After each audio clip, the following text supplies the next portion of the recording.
Welcome everyone to another episode of Just Saying Football with Jack and Sean. I'm your host Sean Gann, along with my partner Jack and Nicholas. We're here to bring you news, notes, weekly updates, and game analysis of your favorite teams from around the league. If you don't have the chance, go check out our website, justsayingfootball.com. Follow us on Instagram at JustSayingNoGWJS for article and video updates. And don't forget to get us in your ears on Spotify at Just Saying Football. It is week 16, buddy. We are back at it. Fantasy playoffs are well into it. It is great. I'm in the losers brackets in some. I'm in the winners brackets in others. And that's how fantasy playoffs goes. Hopefully everybody gets the win. Don't forget, this week is weird because we have Thursday games, Saturday games, Sunday games, and Monday games. Yeah, as much as we can get, man. Week 16, we only got 3 weeks left of the regular season, which means it's about to be wild card weekend before we even know it. And speaking of that, we got a whole bunch of teams that are, in the playoffs, clinching divisions, trying to clinch the number one seed, or they're just completely out. And we're going to cover them all. And second round of the fantasy, like you said, fantasy playoffs. I'm in the loser bracket in most, but in the winners ones where it counts. So let's get into it. All right, let's jump right into it. Thursday Night Football, we have a great one when the LA Rams make their way to Seattle to take on the Seahawks. Rams are favored in this one by -1.5, with an over-under here of 47.5. NFC West is very tight right now. Big question mark, though, is going to be this Rams offense. They will not have Devontae Adams in this one. They're going up against one of the best defenses in the NFL, if not the best defense currently in the NFL. What are your thoughts going into this one? Yeah, man. We love a good NFC West battle. This is going to be, tied for the top of the division right here. You're playing in Seattle, which is a tough place to play. But if anyone can win there, I do believe it's the Rams. Kyren Williams, they keep saying that he's going to run for around 50 yards a week. This guy's been clearing 70 every week, getting the touchdown. Sean McVay is utilizing him. And without Devontae Adams this week, I think Kyren Williams is the key to controlling the clock and being able to beat Seattle. They're going to have to be run heavy with Blake Corum as well if they're going to be dealing with silent counts all day. This is a great game for a short week. I expect Puka to get a lot of work. And honestly, Kobe Parkinson, who's been scoring, I believe, 5 out of the last 6 games. Yeah, Kobe Parkinson, look, he's been a spot start for me. He's been doing great. I don't think his last touchdown in that game was a touchdown. If you notice, his knee does hit the ground a little bit before, and I'm pretty sure the allegedly. But look, I'm not an NFL ref, and according to Puka, these refs don't know what they're doing, and they're looking for the spotlight. So that wasn't me saying that. That was a real NFL player saying that. I am going with Seattle, though. They are at home. They have a great defense. I do think that this Devontae Adams injury is going to really help them out. I know that the Rams are favored in this one. I'll take an underdog Seattle one at home with the season that they're having as a bet. So keep that out there for everybody and keep that in mind.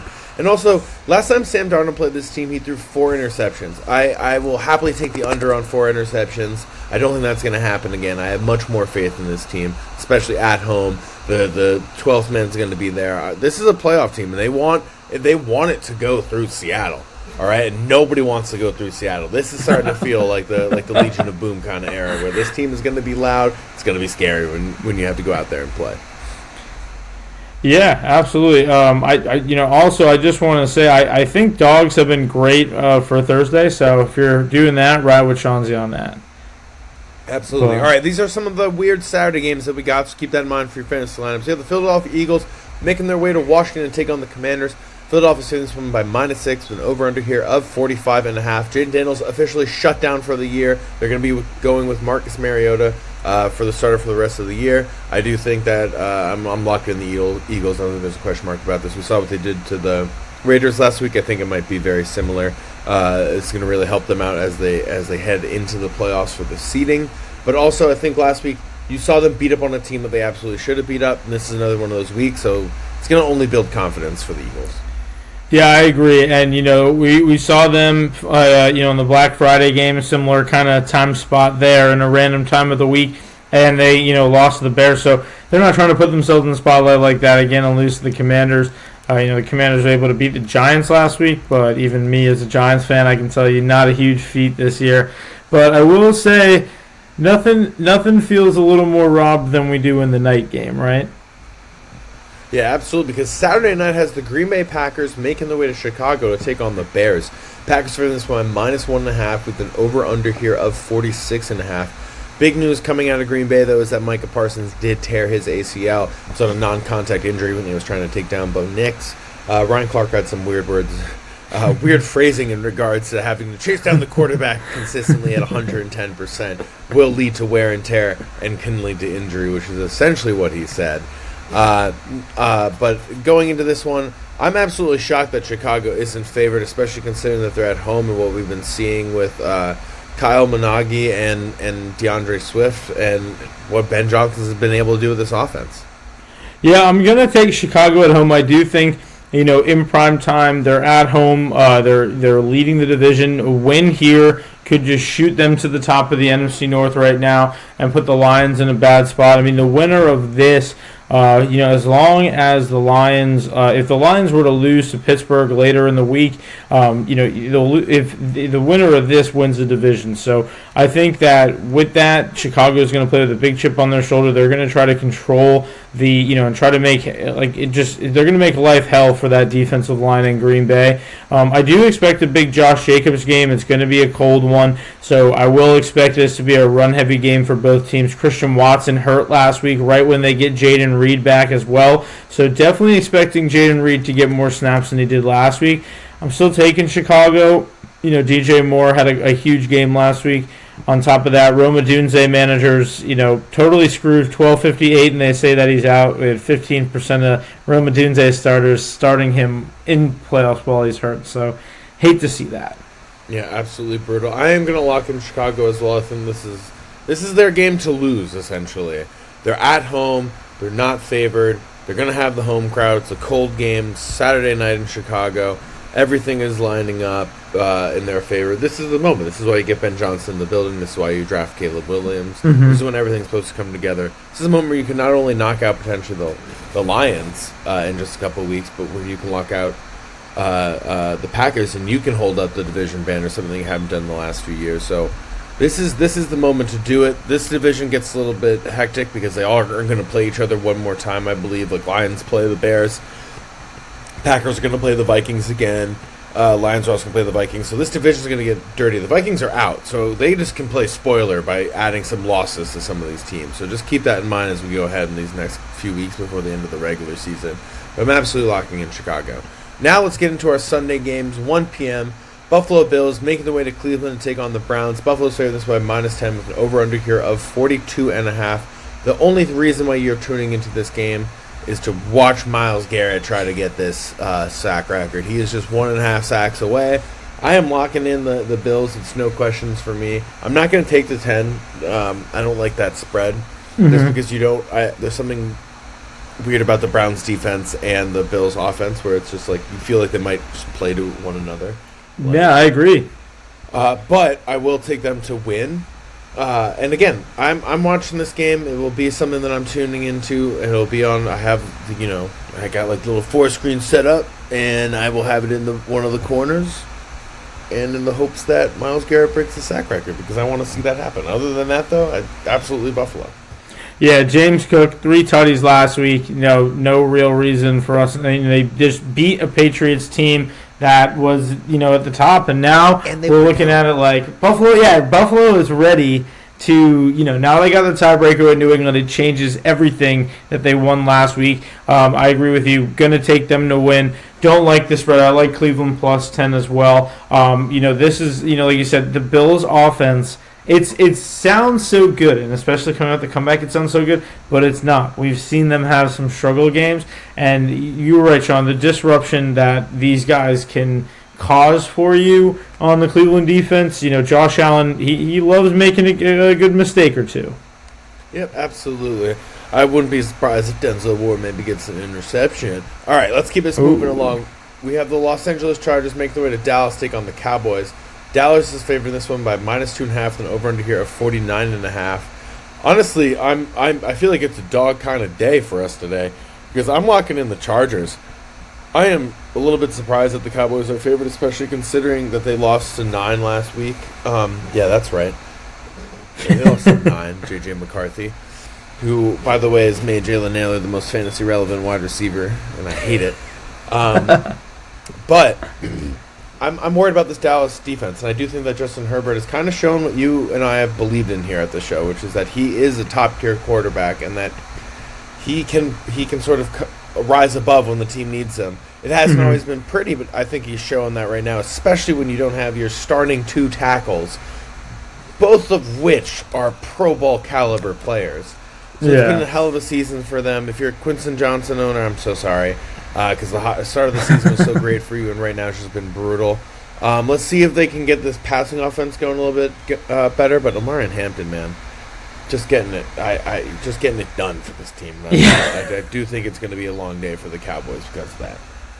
I agree. I think the Chargers, even though it seems like a lot of their receiver play has been underwhelming from Keenan Allen, Ladd, and QJ, it's even Gadsden, they're running a lot. They're getting a lot done with Vidal and Hampton back there. The Cowboys, that was a tough loss for them against Minnesota last week. But this is going to be a shootout. The over-under 49.5. I'm starting everybody that I can in this game for both teams because no matter what, I trust these defenses way less than I trust both the offenses.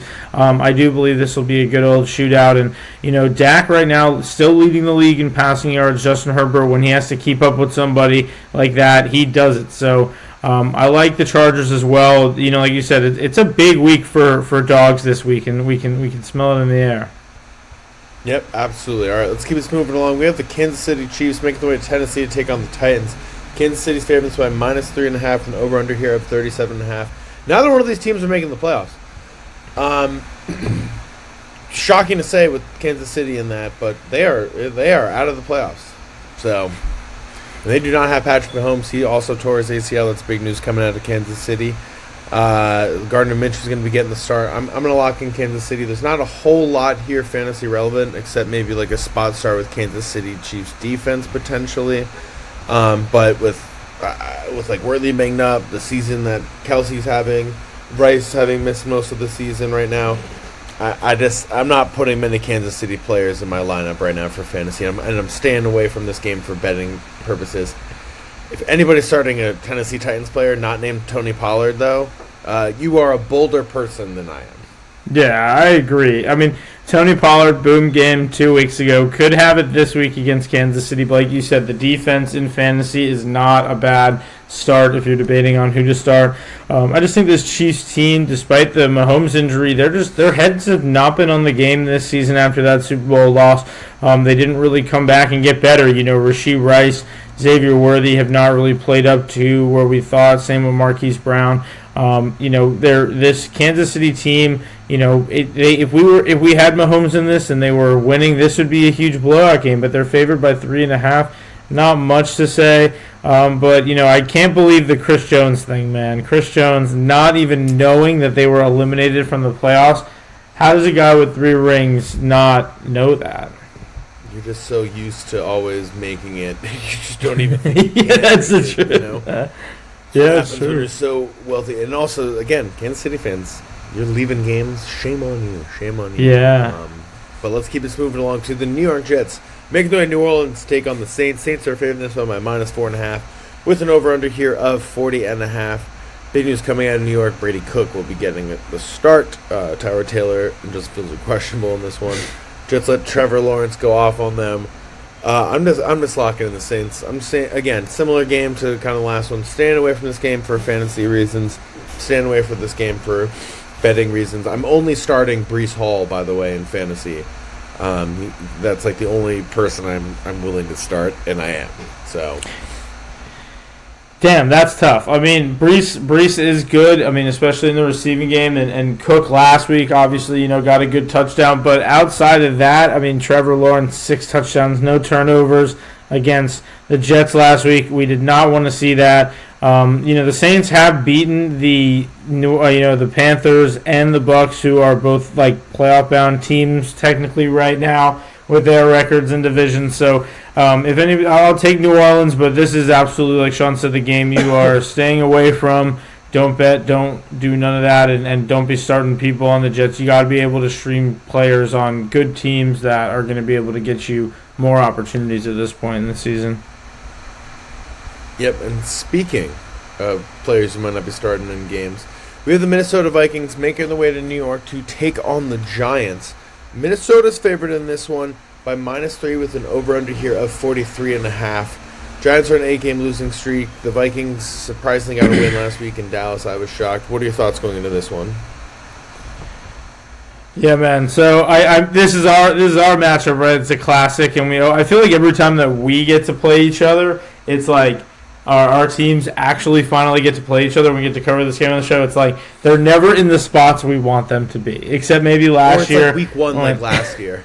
Yeah, when we were dying and you were killing it. Yeah, and I had no hope, and now I got a little bit of hope going into this game just because the Giants continue to try to play hard. Last week it looked like they were going to be able to come back.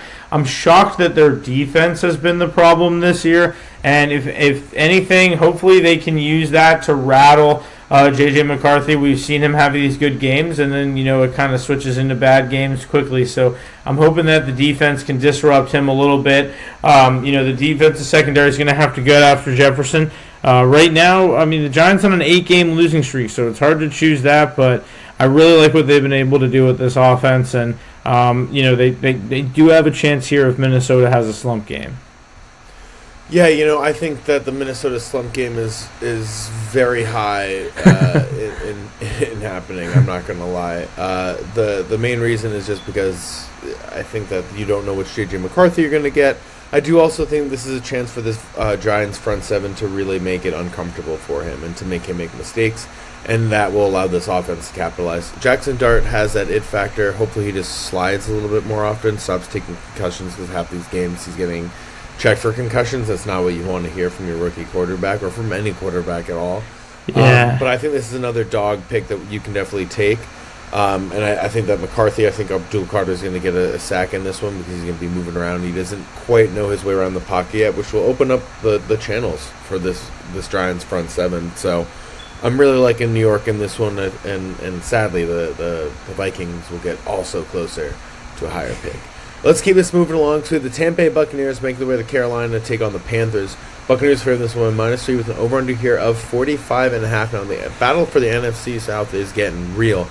It's truly anybody's at the moment, minus Atlanta and New Orleans. Both of these teams are 7-7. They have a split to one another. This is really going to be the deciding one. Both these teams coming off of losses as well. So what are your thoughts going into this one? Yeah, man. When you're looking at it, you thank God the Panthers are at home. They get a little home field advantage against a division opponent, which is always good for everybody. I would start, Chuba Hubbard this week. We saw Rico get banged up just a little bit for the Panthers.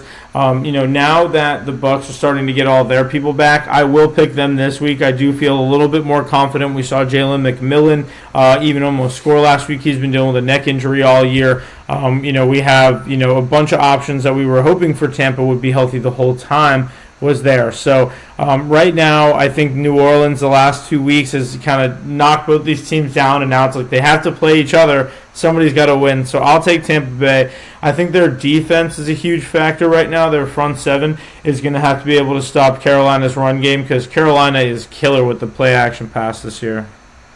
Yep, absolutely. They've been fantastic, especially with how good their run game is. I'm locking in the Panthers. I think this is a game for them to really take control of the NFC South. We've seen Dave Cannell sort of cook up something a little bit with this team, and I'm hoping that they actually capitalize on everything that they have and everything that they've been able to do. We saw them take a really ugly loss just a week ago.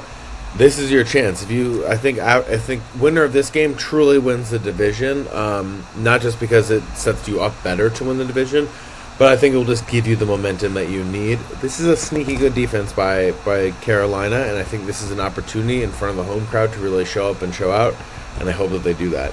Let's keep this moving along because we have the Cincinnati Bengals making their way to Miami to take on the Dolphins. Miami's favored this one -1.5, and over under here 50.5. Quinn Ewers is going to be getting the start in this one. Tua Tagovailoa is benched. I think that this is more to do with you want him healthy because he's probably going to be traded in the offseason. That being said, it could also be because he's not playing very great. What are your thoughts? Yeah, Tua just hasn't been great, and there has been an issue with the way the Dolphins have been playing since Tyreek Hill got hurt. You'd wish Jalen Waddle would get more involved. They'd run it through Achane. They've been winning when they are able to give Achane the ball 20 times. They haven't been able to do that.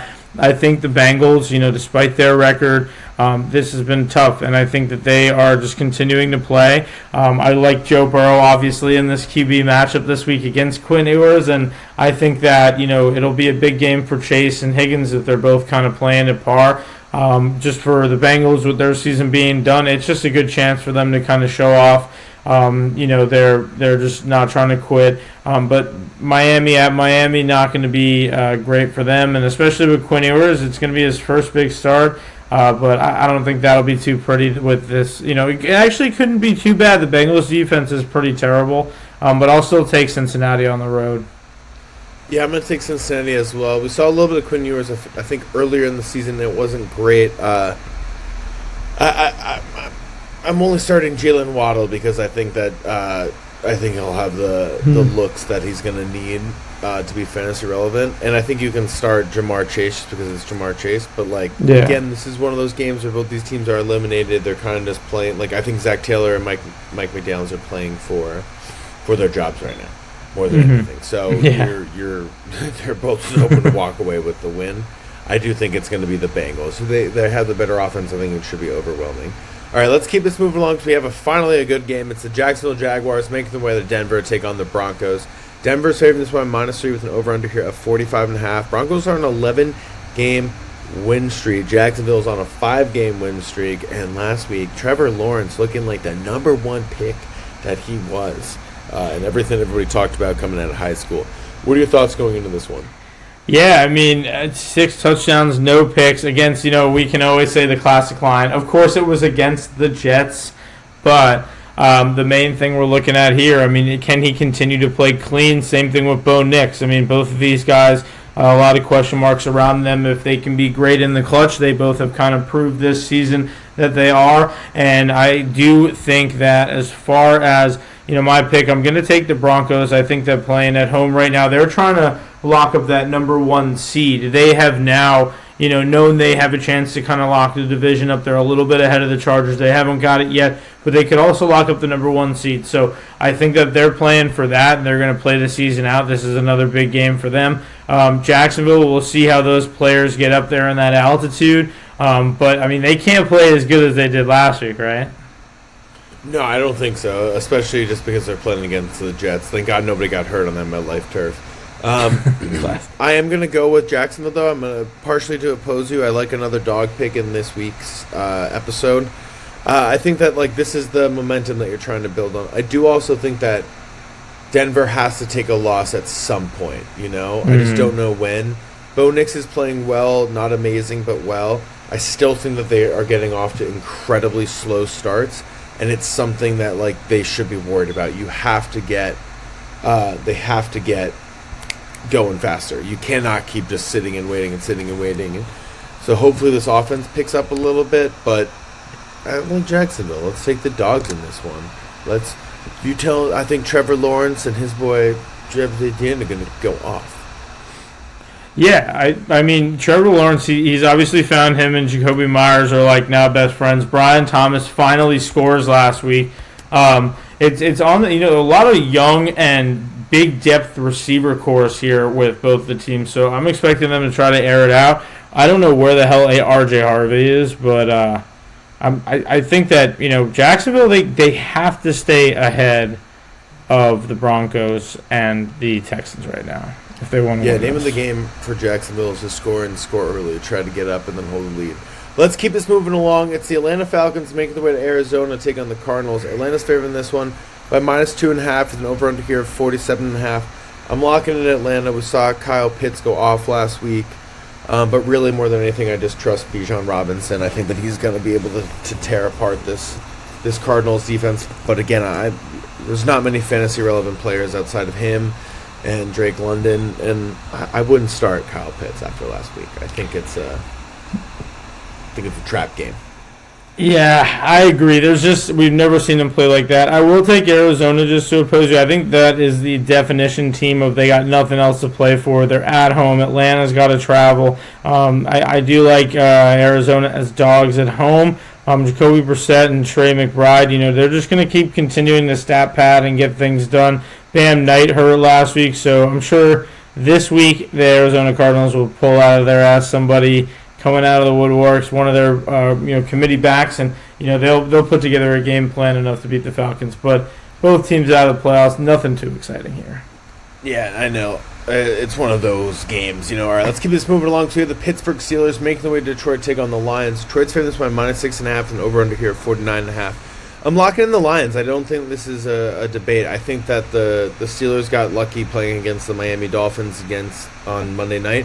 If you watch that game, it was slow. I know it was out in the cold in Pittsburgh and it was on grass, so it does slow down the game, but just felt slow. And I think that the Lions are going to go after Aaron Rodgers. They've all, anybody that's playing Aaron Rodgers, you want to go after him, you want to hurt him. This Lions team is great. They still have Jahmyr Gibbs, still have David Montgomery. They have all the weapons that they need. They can drop 40 points on you at any given moment. They beat the Rams a couple weeks ago. So I'm absolutely loving what they're able to do. This is the right team that you want to play against in the Steelers, and they're still trying to stay alive, not only in the NFC North, but in the NFC in general, because if they take a loss, the NFC right now is tight.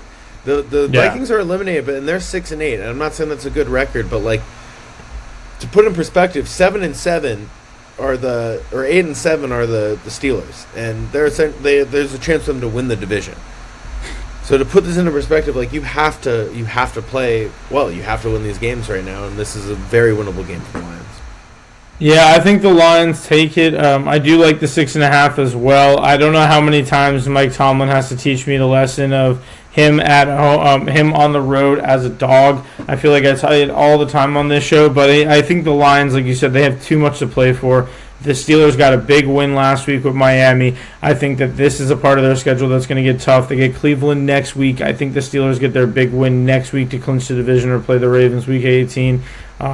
I do see this, just being one of the better games of the weekend. You got to hope that Gibbs scores, though, man. They said it before Sunday Night Football last week, I believe. It's just, or between the 4 o'clock matchup. But when Gibbs scores, they're 8-0. When he doesn't, they're 0-6. So I'm hoping, since I'm playing him in the fantasy, in some leagues I don't want to have to deal with Gibbs this week, but he is going to be the X factor. Amon-Ra last week, the guy had 18 targets, 13 catches, 164 and 2. I know Jalen Ramsey's on the Steelers now, but somebody's going to have to be able to stop Amon-Ra. Yep, absolutely. All right. Who's the easiest game of the week? Las Vegas Raiders make their way to Houston, take on the Texans. Houston's favored this one at -14.5 with an over-under here of 37.5, okay? I'm absolutely going to take the line. I'm absolutely locking in the Texans.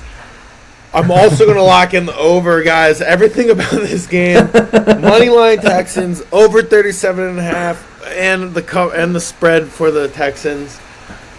I just think that, if you have the Texans defense in fantasy, hell yeah, man. Hell yeah, dude. Banana bread at work, hell yeah. Texans defense in the lineup for the playoffs, hell yes, dude. Let's go. Locking in the Texans. All right, yeah, Texans, easy, 14.5. We are not getting screwed on that when it comes to this. Genti, I just want to say he has 700 yards on the season. We want to see if he can get to 1,000. He got 3 games left. He needs to get 100 yards in each game of the last 3 games if he wants to get 1,000. So let's see if he can do that. Not going to be easy. We might be looking like 260. We might be looking like 260. 260 like the next. Yeah, it's not going to be pretty for the Raiders. Like Sean said, I'm taking the Texans, and I'm taking the over there. To have a implied point total of 38 total points, and you have, 14 of them, they're expecting the Raiders to score absolutely nothing in this game. So just, shout out Kenny Pickett. Do what you got to do this week against the Texans, buddy. Yep, they know something. All right, let's keep this moving along to the New England Patriots making their way to Baltimore to take on the Ravens. Baltimore is favored in this one by -2.5 with an over-under here of 48.5. Patriots are 6-0 on the road. Ravens are 3-5 at home. The Patriots got the loss last week despite being up in the game. The Ravens do not look like the same team that we've seen the last few years. What are your thoughts going into this one? No, dude, the Ravens do not look like the same, but they were able to kick the crap out of Cincinnati for the second time in 4 weeks last week and shut them out. I do not think they'll be shutting out New England, though. New England's offense has been absolutely unstoppable. Drake May with 2 rushing touchdowns killing my Diggs play last week. I was like, oh, yeah, it's Diggs time. And I'm like, no, it's Drake May, 2 touchdowns again. I'm taking the Ravens this week. I saw a lot out of Derrick Henry and Mike Vrabel, the New England coach. If anybody knows about Derrick Henry at this point in December, having his team try to make the playoffs, it's Mike Vrabel. And he's going to get a first-hand chance to see that in Baltimore, going on the road as dogs. I think that if the Ravens defense can stop this this running off, I'd be shocked basically if they could stop the Ravens rushing offense. I love what New England's been doing, but I think this is kind of their fork in the road. Kind of like you were saying with Denver, at one point you got to get a little less hot. This is the game where they get a little less hot in prime time. But, man, what do you think? Dude, I got to go with the Patriots. I think Mike Vrabel knows how to potentially stop Derrick Henry, at least make it harder for them to move, maybe force Lamar Jackson to have to run the ball a little bit more, which is the Ravens aren't necessarily upset about in terms of, like, hey, he's going to be able to, like, make stuff happen. But this is, like, a get-right game for the Patriots. The Ravens team is sort of limping right now. You got to be able to get back on track against them. You have a great defense. You have a great offense. You got a little bit you're up 21. Got a little bit in your head. You got complacent in the same way. And granted, like, Josh Allen is Josh Allen. But, like, Lamar Jackson is Lamar Jackson. You go up 21, you're not necessarily winning this game, especially if there's a whole second half. So I think it's, like, pedal to the metal the whole time. Mike Vrabel was saying that all this week, just being like, you cannot get complacent, you cannot get complacent, you cannot get complacent. But, like, the job is not finished. Beating the Buffalo Bills in week 14 or week 15 in the regular season was not the goal. Winning the division is not the goal. Winning the Super Bowl is the goal. And he's one of those people that knows that. So this is a get-right game for him, I think, against the Ravens. There's something in the waters. There's a reason why Baltimore is favored, I think. And granted, they are at home. But I do like the Patriots. And again, like, we're riding the dogs. I am riding the dogs this week. Yeah, it's a big dog week for you. Go back and check out all of Sean's dogs in the episode and just put them together for fun. See how it goes. Yeah. You have yourself an all-day lay. We released that even in the Discord, so check that out too. But let's get into our last game of the week. Monday Night Football. San Francisco 49ers making their way to Indianapolis to take on the Colts. San Francisco favored this by -6 with an over-under here of 46.5. 49ers on a 4-game win streak, 6-1 on the road. Colts are just taking a lot of losses right now. Phillip Rivers just did not look great. They are just limping to the end of the season right now, and I do not mean that as a jab at Daniel Jones because of his Achilles injury. They're just taking the injuries, and their team doesn't look the same, and I'm locking in the 49ers because of that. I think the Colts defense is great, but I think after the second half, this team is slowly going to get tired, and that's when the gaps are going to happen. That's when Kittle and Christian McCaffrey and Juwan Jennings are going to kind of go off slowly. Yeah, and Juwan Jennings went off last week, 2 touchdowns. McCaffrey continues to go off. Good running back matchup here if we had better quarterback play, but you're giving Rivers, you got him playing Seattle last week. Then you got him playing the Niners and the Jags and the Texans. Not easy when the Colts are in a good spot trying to make the playoffs. They have 4 terrible matchups for Rivers to get back into it. I think this is going to be a tough one for the Colts. The 49ers defense, they've been doing what they've been doing for years. They had Fred Warner and Nick Bosa go down, but all of a sudden they got guys popping up. And I think that this is a big, important game for, obviously, the Niners offense to continue to carry. Brock Purdy continues to be smart. I think the Colts defense, like you said, they've been a trustworthy defense, but I don't trust them enough to be the X factor here. And Phillip Rivers happy through the tutty last week, but there were points where he did look like a 44-year-old playing football. He looked a little slow, his arm movement. So when you're playing these tough teams, they're hoping you're a little bit slower than them, and I think that could be a huge disadvantage. So shout out my boy Phillip Rivers, though. He got 5 more years of health benefits, and he's still the man. He's no longer eligible for the Hall of Fame this year, but hey, those health benefits when you got like a full football team of kids, a full offense of kids, that's great health benefits. So we love that. He loves that. And that is all the time that we have. Thank you, everybody, for tuning in. Thank you, everybody, for listening. My radio went off and scared me. That's why I got startled. Great episode for Fantasy Playoffs. Get ready, everybody. We have last few weeks remaining, then we're in NFL playoffs, baby. Yeah, shout out to everybody for watching. Thank you guys. Just Saying Football on Spotify, on YouTube, on Discord. And thank you guys for always checking this out. For all your updates, Just Saying with no GWJS. Week 16. Remember to get those Thursday guys out of your flex spots for your fantasy playoffs. Never keep them there. Enjoy.